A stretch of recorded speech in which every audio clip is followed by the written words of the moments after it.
ദർശനത്തിന് ഒരു അവധി വെച്ചിരിക്കുന്നു. അത് സമാപ്തിയോളം ബന്ധപ്പെട്ടുകൊണ്ടിരിക്കുകയാണ്. അവധിയിലിരിക്കുന്ന സമയത്താണ് നമ്മൾ ഏറ്റവും അധികം എൻജോയ് ചെയ്യുന്നത്. ഒന്നുകൂടെ വ്യക്തമായി പറഞ്ഞാൽ, ലീവിനൊക്കെ നാട്ടിലോട്ട് പോകുന്ന സമയത്ത്, വീട്ടിലോട്ട് പോകുന്ന സമയത്താണ് നമ്മൾ ഏറ്റവും അധികം നമ്മുടെ ടൈം മറ്റുള്ള പ്രിയമുള്ളവരുമായിട്ട് സ്പെൻഡ് ചെയ്യുന്നത്, നമ്മുടെ മൈൻഡിനെ റിഫ്രഷ് ചെയ്യുന്നത്.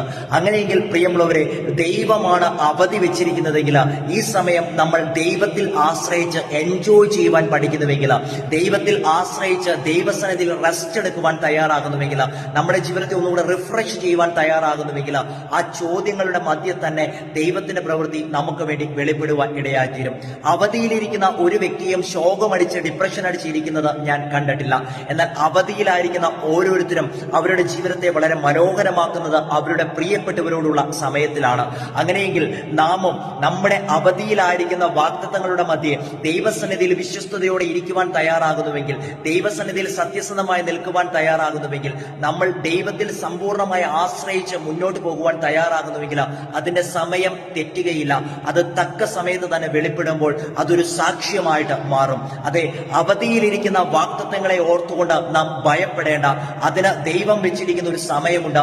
ആ സമയത്ത് തന്നെ അത് പൂർത്തീകരണത്തിലോട്ട് വരുമ്പോഴാണ് അത് ഏറ്റവും മനോഹരമാകുന്നത്.